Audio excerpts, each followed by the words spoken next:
Ah,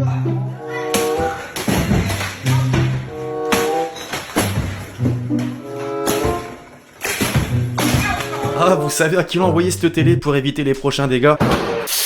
L'équipe, j'espère que vous allez bien. Aujourd'hui, nouveau foot, quel euro exceptionnel quand même cette année, malgré l'élimination de l'équipe de France. Je m'en suis pas encore remis, putain. Il reste plus rien du groupe de la mort dans son entièreté. La Croatie, vice-championne du monde, et les Pays-Bas ont sauté. C'est presque inédit de voir autant de grosses faire sortir aussi vite. Surtout que 3 troisièmes de groupe sont encore en lice. La Suisse, l'Ukraine et la République tchèque, eux, continuent l'aventure. Bravo à eux. Alors on va revenir sur ces huitièmes de finale en détail. D'autres infos également dans le mercato. Messi, notamment, qui depuis minuit est sans club. Bref, juste avant l'équipe, je vous rappelle que si vous souhaitez être accompagné sur les paris sportifs jusqu'au bout de la compétition, la team Parieur propose toujours des pronos 100% gratuits sur le Telegram. De très belles cotes buteurs viennent de passer. Ferran Torres avec l'Espagne, Benzema grâce à son doublé, et même Forsberg à 4,25. Le bilan est bien meilleur que le mien avec mes prédictions au dernier tour, c'est sûr. Vous pouvez aussi profiter des 200 € offerts sur votre premier pari avec le code LEXCITY sur BetClick. Les liens sont en description et au passage, pensez à lâcher votre meilleur pouce bleu pour soutenir la série. Le référencement, tu connais, comme d'habitude, on est ensemble. Merci vraiment à tous ceux qui le feront.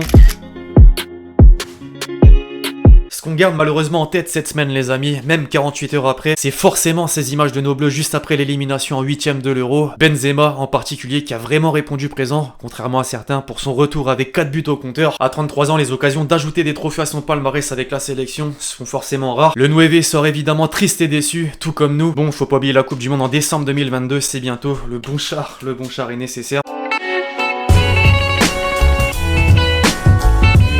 Maintenant que ce scénario dingue taché par le tir au but d'Mbappé, arrêté par Sommer, est passé, l'heure est à l'analyse. Après la piteuse élimination des Bleus par la Suisse, le journal L'Équipe tente de désigner les fautifs. Deschamps, d'abord, qui a été pointé du doigt par ses choix. D'ailleurs, si son avenir était remis en cause par Fred Hermel, qui a envoyé déjà Zizou à sa place lundi soir, le Parisien estime que Dédé ira bel et bien au bout de son contrat qui expire à l'issue de la Coupe du Monde. Ça attendra, même si le président de la Fédération Française de Football va bel et bien avoir une discussion avec lui. Ah, le père Le Gret très énervé de faire sortir aussitôt de l'Euro. Dans les pages intérieures ensuite, la rédaction met en avant les tensions apparues dans le groupe durant le match. Face au déséquilibre, Pavard a reproché à Pogba son manque de repli défensif. La perte de balle sur l'égalisation a rendu fou Rabiot. Les deux se sont carrément insultés. La Pioche a échangé avec le sélectionneur sur l'animation et l'accrochage donc. Lui n'a pas su faire face au refus de sortir insolent de Coman, pourtant blessé. Puis pour couronner le tout, en tribune, la mère de Rabiot a littéralement pété les plombs. La Véro est complètement ravagée. Elle s'en est pris aux parents d'Mbappé, leur reprochant le statut de leur fils et le tir au but manqué. Toutes les familles étaient interloquées par cette attitude qui laissera des traces, pour reprendre les propos de Fred Calange.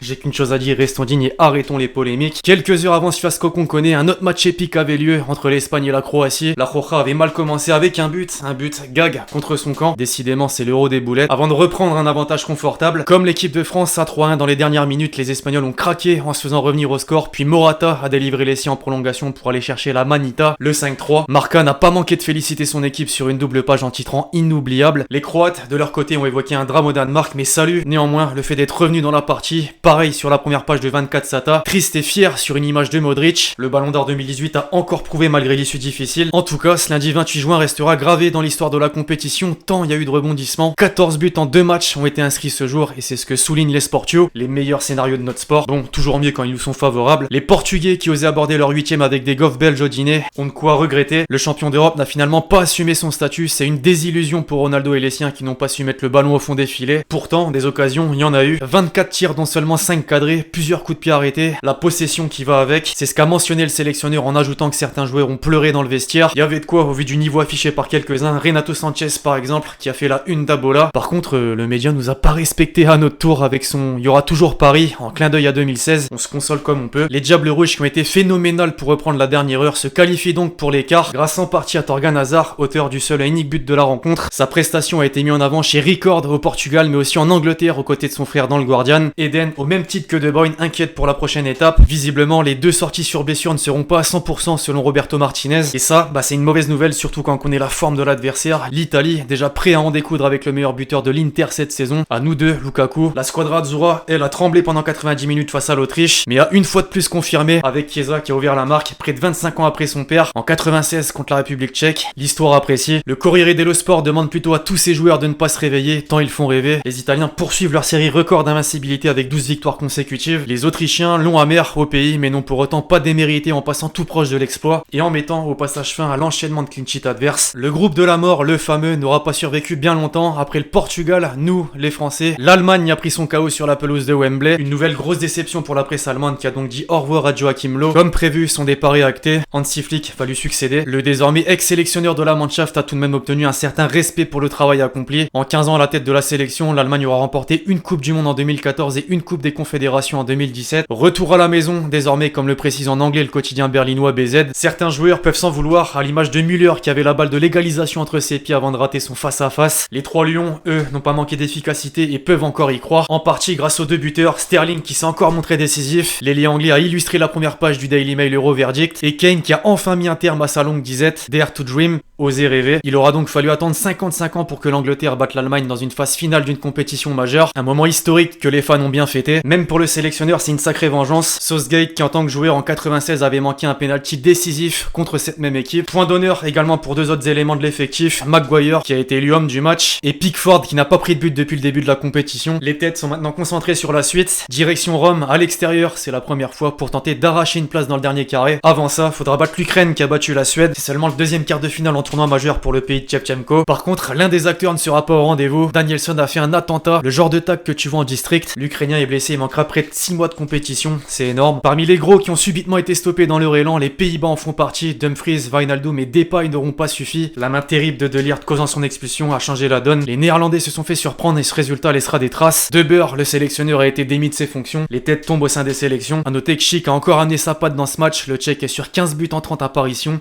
Rien à dire. Enfin, je l'ai pas oublié, le Danemark d'Eriksen s'est tranquillement défait du Pays de Galles. Gareth Bale totalement impuissant. Le sélectionneur danois, lui, sait pourquoi son équipe en est là. Quand Christian s'est effondré, tout a changé pour moi. C'était soudain une situation totalement différente. Nous avons besoin d'amour et de soutien et ça nous a donné des ailes. Je peux simplement qu'approuver quand on voit l'équipe type des huitièmes de finale. 3 Danois en font partie, Vestergaard, Højbjerg et Dolberg qui a inscrit un doublé. Si nous, on a éliminé, Benzema est quand même là. Un petit coup d'œil donc aux différentes affiches qui nous attendent. Belgique, Italie, Suisse, Espagne, Ukraine, Angleterre et République tchèque, Danemark. Vos pronos en commentaire.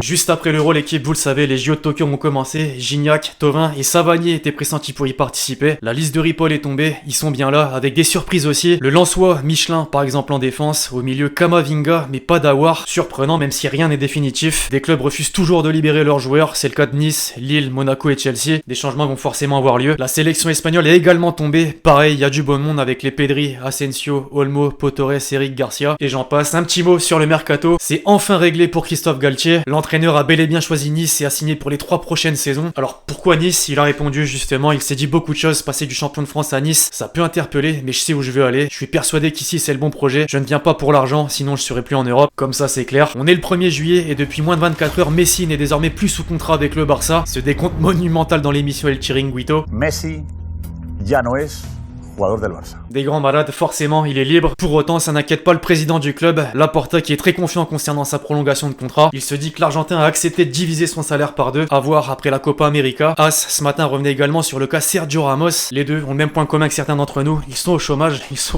En France, l'avenir d'Mbappé pose encore question et visiblement, ça ne risque pas de s'arranger. Son contrat expire dans 1 an et selon l'équipe, Kiki a dit au PSG qu'il ne souhaitait pas en l'état prolonger son contrat. Le dialogue serait rompu avec Leonardo. Affaire à suivre, affaire à suivre.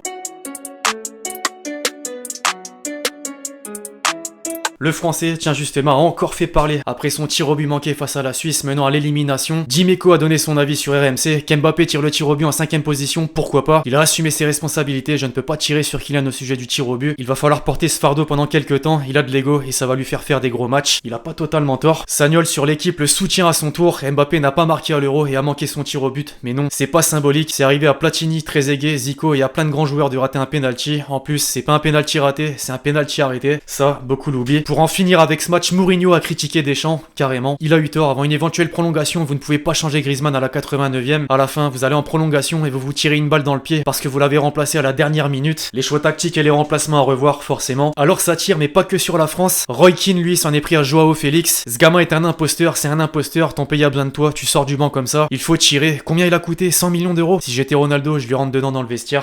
Ça rigole pas. Certains des joueurs qui ont posé beaucoup de problèmes aux jeunes portugais, justement. Hazard et Tielemans sont relâchés relâché un petit peu la pression ces derniers jours avant d'aborder le prochain tour et ça chambre fort. Si je peux imiter la célébration de Tielemans quand il marque, il ne marque pas. La réponse du coéquipier, j'ai mis plus de buts que toi cette saison. Lui-même le sait. Lukaku de son côté parle du ballon d'or, c'est un très grand objectif et mon rêve d'enfance. Les gens parlaient toujours de Kane, Lewandowski, Benzema et disaient que c'était un niveau de classe mondiale. Au cours des 2 dernières années, j'ai montré que j'appartiens à ce groupe. Faut pas oublier qu'il a pas encore prouvé en Ligue des Champions, mais sacré montant en puissance, c'est clair. Avant de dire au revoir à l'Euro, Gareth Bale est sorti d'une conférence de presse lunaire. Le Gallois a dit qu'il savait où jouerait Sergio Ramos la saison prochaine. Un journaliste a voulu en savoir plus. Voilà sa réponse. Oui, il jouera en défense. Ah, je crois qu'après le football, il a sa reconversion. Enfin, 2 jeunes joueurs de la Juve se sont confiés sur Ronaldo. Daouda Peters d'abord. Cristiano, il mange toujours la même chose, des brocolis, du poulet et du riz, avec des litres d'eau, sans coca bien sûr. Il a un physique parfait pour un footballeur. Le coca, il y avait pas besoin de le préciser. Et McKennie ensuite sur sa rencontre avec lui. Je me dirigeais vers les salles médicales et je l'ai vu sortir en sous-vêtements. Je me suis dit, oh mon dieu, c'est vraiment lui. Mais j'ai fait tout ce que j'ai pu pour agir normalement et ne pas être un fanboy total. Pour beaucoup, ça doit se passer de la même manière.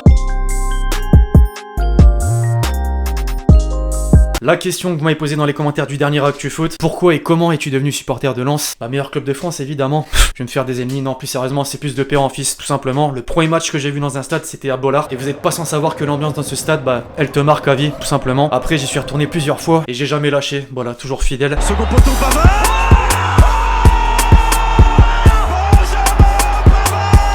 L'équipe, voyez cette transition là, et bien elle a 3 ans jour pour jour. Effectivement, le second poteau Pavard, où l'équipe de France s'imposait 4-3 contre l'Argentine en Coupe du Monde, c'était il y a 3 ans justement. Avec Kylian Mbappé qui peut servir à Karim Benzema. C'est encore avec Chiesa, le contrôle de Chiesa, la frappe. On lui des excuses en tout cas au Diable Rouge. Torgan Hazard. Bref, voilà l'équipe, c'est tout pour l'actu du jour. J'espère que vous l'avez kiffé, je compte sur vous et c'est le cas pour lâcher votre meilleur pouce bleu. Pensez à lâcher votre commentaire et votre question pour le prochain épisode. Puis d'ici là, on se retrouve très vite sur la chaîne pour de nouvelles vidéos. C'était Lexi, ciao ciao.